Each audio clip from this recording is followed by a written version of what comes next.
6 leaves, 3 flowers, 2 roots, 1 handful of seeds, and a squeeze of lemon. That is the bowl. The leaves are dandelion, lamb's quarters, purslane, chickweed, tumble mustard, and the soft tips of nettle wilted just enough to take the sting out. The flowers are calendula, violet, and the small yellow buds of wild mustard. The 2 roots are burdock, shaved thin, and a single carrot pulled 20 minutes ago. The handful of seeds is hemp seed, raw, with the soft outer hull still on. The lemon is the only thing in the bowl that did not grow within 100 feet of the woman who put it together. Everything else came out of her yard, her neighbor's alley, or the strip of green between her driveway and the curb. The woman is in her 70s. She has been eating a version of this bowl almost every day for more than 40 years. Her name is Brigitte Mars, and she lives in Boulder, Colorado, where she teaches herbal medicine at a small university built into the foothills of the Rocky Mountains. Today we go deep on one bowl. The more I read about how she puts it together and what the plants are doing inside the body, the more I think the bowl is doing more than it looks like it should. I will tell you what is in it, why each plant is there, what the peer-reviewed literature says, how she prepares each one, and where the protocol breaks down for an ordinary person who does not live next door to a master herbalist. We will get to a smaller version you can build in your own yard, balcony, or alley, and we will get to the safety piece, because foraging without it is one of the few topics in plant nutrition where the worst case is genuinely bad. First, the place. Boulder sits at 5,400 feet of elevation against the eastern slope of the Front Range. Brigitte Mars has lived there for over 35 years in a small home with a back garden that behaves more like a working pharmacy than a flower bed. Dandelion is encouraged. Purslane is welcomed. The lamb's quarters, which most gardeners pull up as a weed, is for her the first leaf in the bowl. She has taught herbal medicine at Naropa University for nearly 2 decades. She is a founding professional member of the American Herbalist Guild. She has written more than a dozen books, including Dandelion Medicine. She has led wild food walks for more than 4 decades.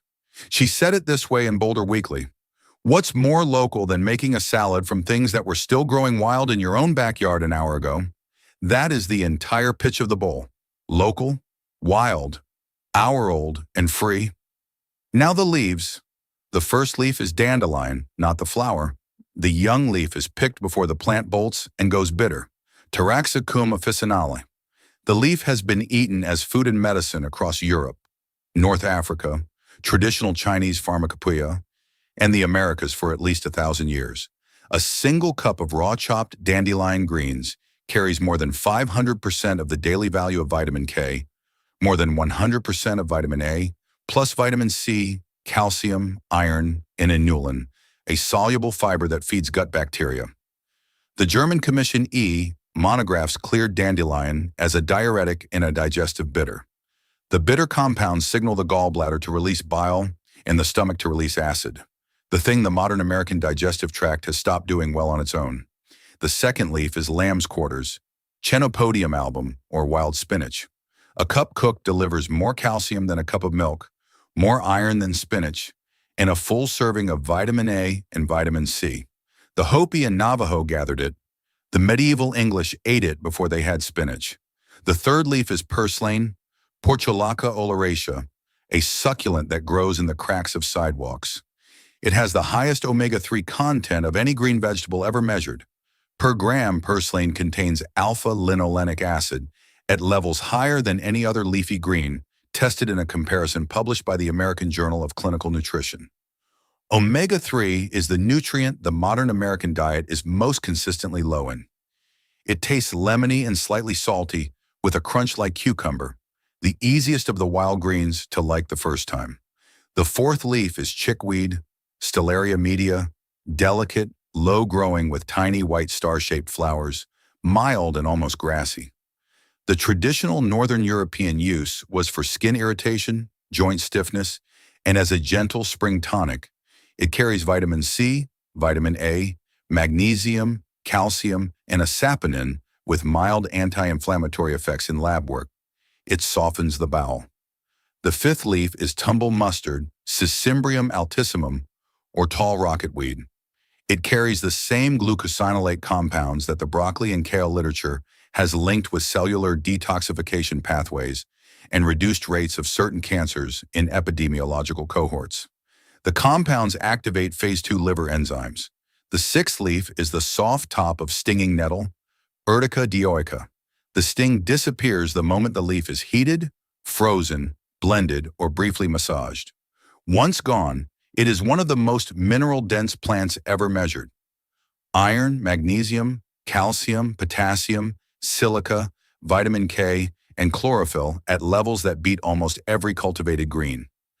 A small trial in Planta Medica recorded measurable improvement in allergy symptoms with freeze-dried nettle leaf.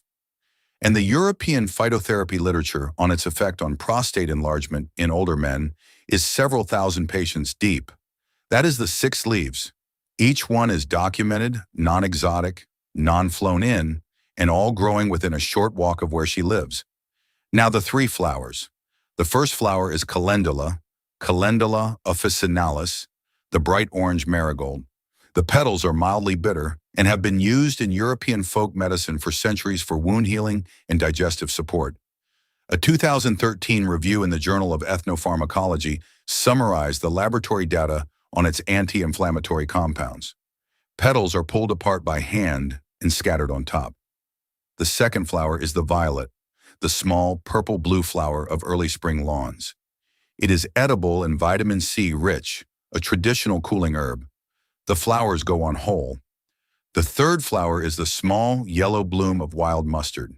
Sharp and peppery, it is in the family of horseradish and wasabi, but far milder.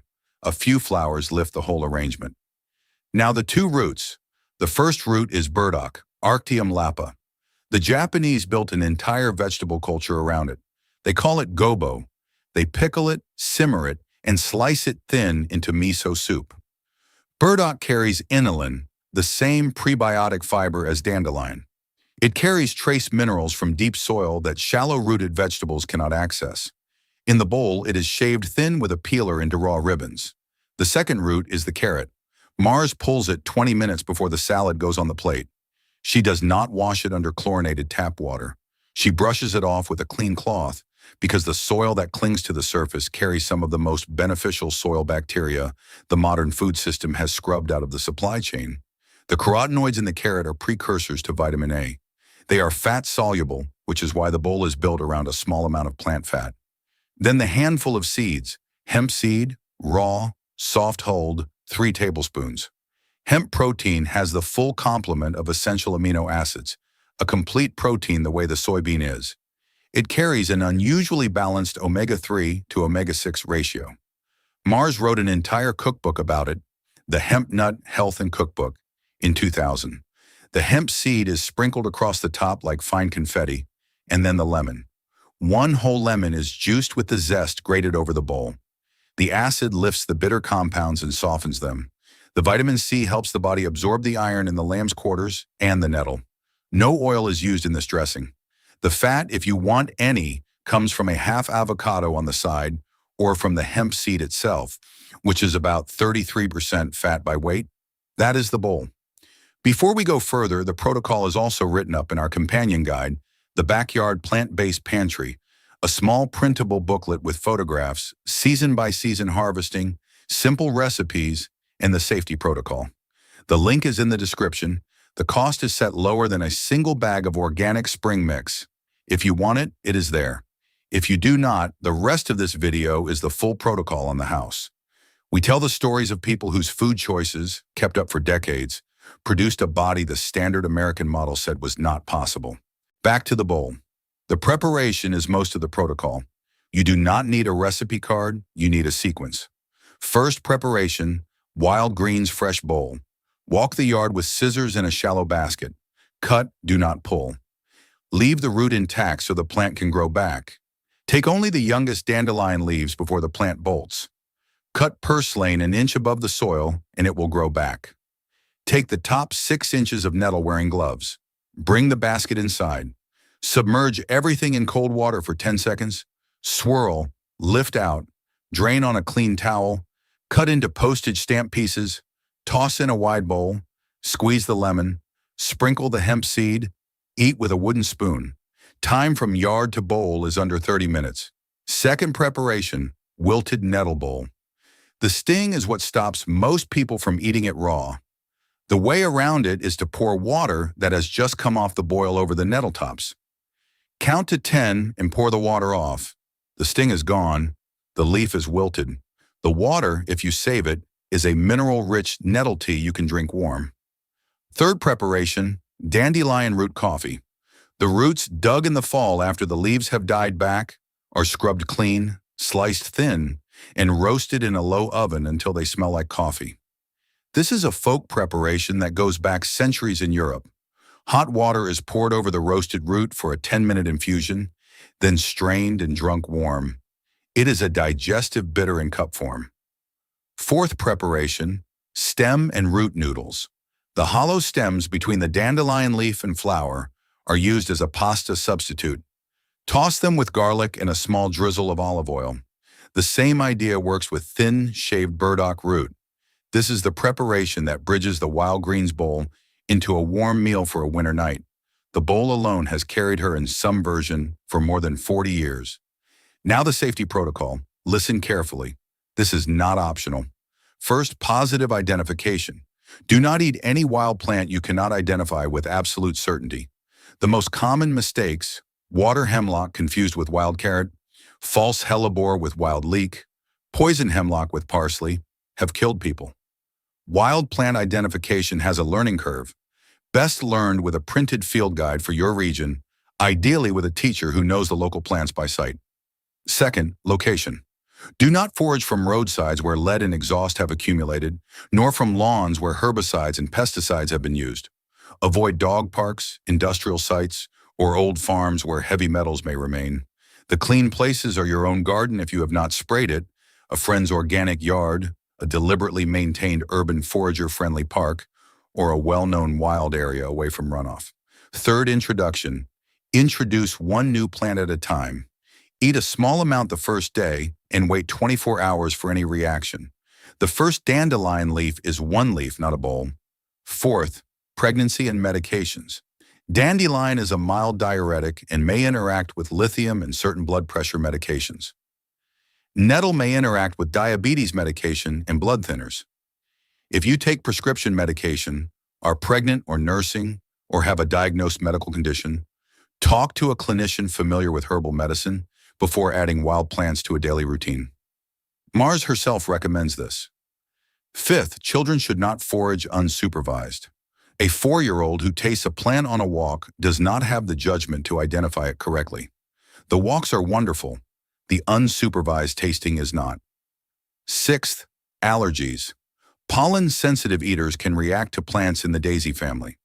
Watch carefully and have a plan. The single most common reason people give up wild greens is one bad early experience that could have been prevented with the safety protocol up front. Get a field guide and walk with someone who knows. The American Herbalist Guild publishes a list of accredited practitioners. Now the populations. 3 populations have eaten a version of this bowl for centuries. The first is the Southern Italian who eats the wild greens of the hills: chicory, wild fennel, dandelion, rapini. The mistacanza of mixed bitter greens on the table at every spring lunch. The Italians call them erbe spontanee. They are a documented variable in the Mediterranean cohort longevity data. The second is the Korean, who eats enamel, seasoned wild greens at nearly every meal. These are cooked and dressed with sesame oil, sometimes garlic, and sometimes a small amount of soy. The greens include wild ferns, dandelion leaf, mustard greens, and the soft tips of dozens of other plants. The third is the Highland Andean, who gathers quinoa greens, lamb's quarters, amaranth leaf, and watercress from cold mountain streams. These plants have been with humans on multiple continents for a long time. Now the objections. First objection, digestion. Wild greens are tough on a gut that has been eating cultivated lettuce for a lifetime. The fiber is denser and the bitterness signals the gallbladder. Start small, 1 leaf the first day, 2 the next. By the end of 2 weeks, the body has produced the bile and the digestive bandwidth to handle a full bowl. Second objection, oxalates. Lamb's quarters and a few other greens carry oxalic acid, the same compound that gives spinach its faintly metallic mouthfeel. For most people, in normal amounts, this is fine. For people with a history of calcium, oxalate kidney stones, high oxalate greens should be eaten cooked rather than raw and in moderation. Cooking reduces the oxalate content, and pairing with a calcium-rich food in the same meal reduces absorption. Third objection, lectins. The peer-reviewed weight of evidence is that lectins in normal cooked food in normal amounts have not been shown to cause harm in the general population. None of the plants in the wild salad are high in the lectins skeptics worry about. If you have an autoimmune condition and your clinician has put you on a low lectin protocol, follow the clinician. Fourth objection, vitamin B12. B12 is produced by bacteria, and the modern food system has scrubbed most of it out of the supply chain, even for people who eat meat. Any long-term plant-based eater needs to supplement it. A small daily tablet or a fortified food covers the gap.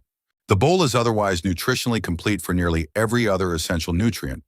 The bowl is, by the weight of the published evidence, one of the most nutrient-dense meals you can put on a plate. It is also free. It is growing within walking distance of nearly every house in America, in some translation appropriate to the climate. The bowl in Boulder uses Boulder's plants. The bowl in coastal Georgia would use sea purslane, chickweed, pokeweed, and wild garlic. The bowl in upstate New York would use ramps in the spring and lamb's quarters in the summer. The translation is local, but the principle is universal. You cannot buy this bowl in a grocery store. The bowl exists because somebody walked outside. The closest store approximation is a bag of organic spring mix, cultivated dandelion greens, organic baby kale, and organic sprouts. The lemon is the lemon. The hemp seed is in the bulk section. Storage. Wild greens do not keep. They are at their best the hour they are picked. They are still good for a day sealed in the refrigerator, but by day 3 they are limp. The protocol is the picking. The eating is easy. Equipment. A shallow basket, clean herb scissors, gardener's gloves for the nettle, a field guide for your region, a wooden cutting board, a wide ceramic bowl, and a wooden spoon. Less than the cost of a single dinner out. Now the results. The bowl she eats every day is not a bowl most Americans have ever seen. It is also not a bowl most Americans cannot eat. The plants are growing in the cracks of their sidewalks. The leaves are coming up between the cultivated rows of their gardens. The flowers are scattered through their lawns. The body that has been eating cultivated, washed, bagged, refrigerated salad for 40 years can begin eating a fraction of this bowl tonight by adding 1 wild leaf to 1 cultivated bowl, identifying it correctly first, washing it carefully, and giving the body the small jolt of the bitter compounds that the cultivated palate has stopped seeing. The body responds quickly. Within a week, the digestion shifts. The gallbladder wakes up. The morning energy lifts. By a month, the bowel patterns are different. The skin runs cleaner. By 6 months, the body is running a different baseline. By a year, the baseline is the new normal. By 40 years, the baseline is the body of a woman in her 70s in Boulder, Colorado, who has been writing books and cutting her own salad out of her own yard for as long as any of her students can remember. I will stop short of the bigger claim about what this does over decades because the cohort data on dedicated wild food eaters is small. However, the cohort data on bitter greens-rich Mediterranean diets is large, one of the cleanest signals in the longevity literature. The Adventist data on whole food plant-based eating is also large, another clean signal. Mars's bowl sits at the intersection. Tell me in the comments what plant is growing in your yard right now that you have been pulling up as a weed. Not as a confession, but as a starting point. The bowl begins with the leaf you already have. The protocol begins with the identification. The class begins with the field guide. The kitchen begins with the scissors. The body begins with the first leaf. We tell the stories of the long-lived bodies that the modern American conversation has been quietly leaving out of its picture. And we walk through the data slowly enough that you can check it yourself. Next week, we look at a man in his 80s who has been eating only the food that grows above ground, the leaves, the seeds, the fruit, the nuts, for 35 years, and whose grip strength, by his last published measurement, was that of an average 45-year-old. We will look at what he eats, what he avoids, and what the small, daily, undramatic decision to keep eating that way for 35 years has done to his body. I will see you then. If this story of wild greens and the hidden pharmacy in your backyard has changed how you look at your lawn, please subscribe and like the video. We are uncovering the natural history and health wisdom that the modern world has tried to pave over. Let's cultivate a healthier future together. Our next deep dive into the secrets of long-lived individuals will be opening soon.